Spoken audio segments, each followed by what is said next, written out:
नमस्कार मु सस्मिता आपण समस्त को स्वागत करुच्ची आम चैनल ओडिशा फूड को।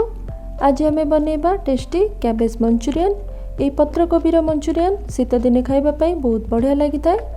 तो ये वीडियो रे मु इजी प्रोसेस रे आपण मन को सिखेबी केमती आपण माने इजीली कैबेज मंचूरियन को घर प्रस्तुत करि परिबे। तो वीडियो स्टार्ट करबा आगरु आपण माने आम चैनल ओडिशा फूड को सब्सक्राइब करनथिले निश्चय सब्सक्राइब करनियंतु। बेल आइकन को प्रेस करी आपण ऑल नोटिफिकेशन को प्रेस करंतु। शेयर करबा द्वारा आपण हमर सब आगामी वीडियो रो नोटिफिकेशन पाई परिबे। तो आपण बेल आइकन को निश्चय प्रेस करनियंतु। वीडियो पसंद लागले वीडियो को लाइक करंतु आउ वीडियोटी को फ्रेंड्स और फैमिली मेंबर सहित शेयर करंतु। तो एठी मु पत्रकोबी को काटी रखी छी आकु पूरा छोट छोट करी काटी नेबा। तापरे इतरे स्वाद अनुसार लूण पके दबा, हाफ टी स्पून गरम मसाला पके दबा आउ एठी लंका गुंड हाफ टी स्पून पके देले आपण निज स्वाद अनुसार लंका गुंड को अधिका पके परिबे। एठी 4 टेबल स्पून मु कॉर्नफ्लोर पके देली आउ से सेम क्वांटिटी रो मु एठी मैदा पके देली। से सेम 4 टेबल स्पून मैदा पके देले। तापरे ए सब को एबे भलो से मिक्स करनबा। जदि आपण माने पत्रकोबी को ग्रेट करी नउचंदी तेबे सेथिरो एक्सेस पानी बाहरिबा पर ही सेथिरे ए सब इंग्रेडिएंट को ऐड करिवे। एगुड़ी को एबे मिक्स करनेले एबे इथिरे अल्प पानी पके देबा। 3 ରୁ 4 टेबल स्पून पानी पकेबे। अधिका पानी एट ए टाइम देबेनी नले एटा पूरा पतला हो जिवो आ आपण आकु छाणीबारे बहुत प्रॉब्लम हबो। तो एतिकी ही पानी एठी यथेष्ट। तो एठी कैबेज रो डो पूरा प्रस्तुत हो गला। एबे ताकु छाणी नबा। एठी तेल गरम हो जाईची तो ताकु गोल गोल करके जेमती पकुड़ी छणा जाए से भलिया कैबेज रो बरा को हमें छाणी नबा।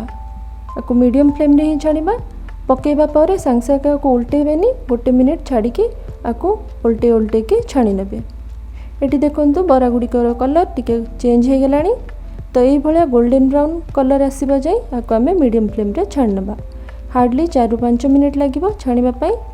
तो एठी देखि पड़थबे भलो से पूरा गोल्डन ब्राउन कलर आसी गलानी। एठी कैबेज बरा भलो से छाणी गलानी। तो एबे ताकु प्लेट को काढी नबा। आपण को डबल थर छाणी परिबे किंतु मु गोटे सिंगल थर ही छाणुची। एई भली भाबरे बाकी तक कैबेज को भी छाणी नबा। से सेम मीडियम फ्लेम रे ही छाणीबा। एगुडी को भी उल्टे उल्टे छाणी नउतिबे। तो सब तरफ रो तार कलर चेंज हो जिवो आ सेटा पूरा क्रिस्पी हो जिवो। एठी किछि स्प्रिंग ऑनियन रखि देछि आ किछि स्प्रिंग ऑनियन रो व्हाइट पार्ट को भी काटी नेछि।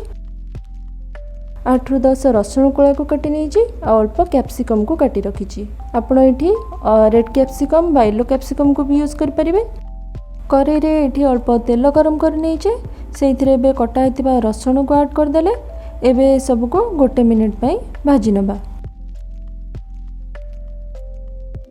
एठी रसुण अल्प भाजी हेबा परे सेइथिरे स्प्रिंग ऑनियन व्हाइट पके नेले आ कैप्सिकम पके देले।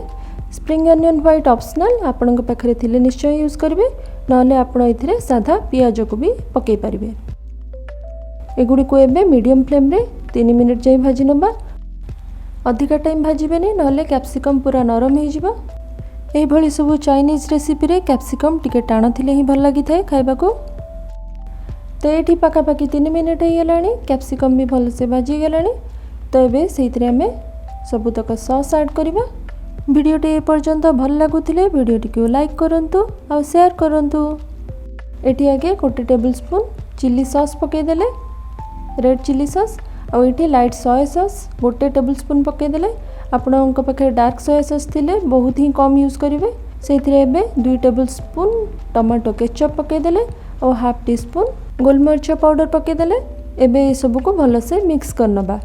एठी मो लूण यूज करनी कहिना प्रायतः सोया सॉस आउ चिली सॉस रे मोर लूण अच्छी।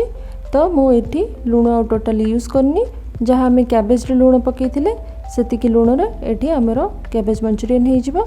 तो एबे सेथिरे अल्प पानी दे दबा। सॉस न पोड़ीबा पई आम एठी अल्प पानी यूज करछे। सॉस को थिक करबा पई एठी आम गोटे स्लरी प्रस्तुत करि नबा। तो से स्लरी पई मु एठी गोटे बाउल रे 1 टेबल स्पून कॉर्नफ्लोर नै जाइछे। सेथिरे एबे अल्प पानी दबा।